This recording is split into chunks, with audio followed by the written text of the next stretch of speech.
بسم اللہ الرحمن الرحیم۔ کھوٹے سکے۔ بغداد میں ایک نان بائی تھا۔ وہ بہت اچھے نان کلچے لگاتا تھا اور دور دور سے دنیا اس کے گرم گرم نان خریدنے کے لیے آتی تھی۔ کچھ لوگ بعض اوقات اسے کھوٹا سکہ دے کر چلے جاتے، جیسے یہاں ہمارے ہاں بھی ہوتا ہے۔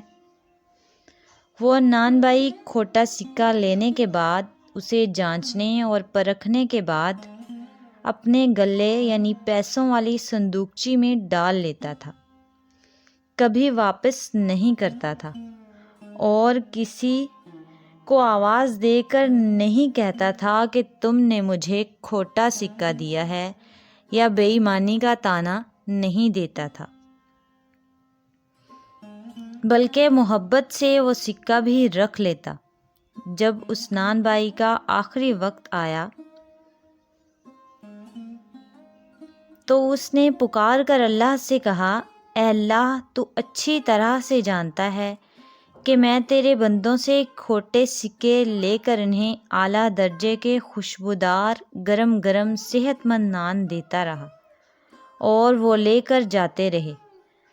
آج میں تیرے پاس جھوٹی اور کھوٹی عبادت لے کر آیا ہوں، وہ اس طرح سے نہیں جس طرح تو چاہتا ہے۔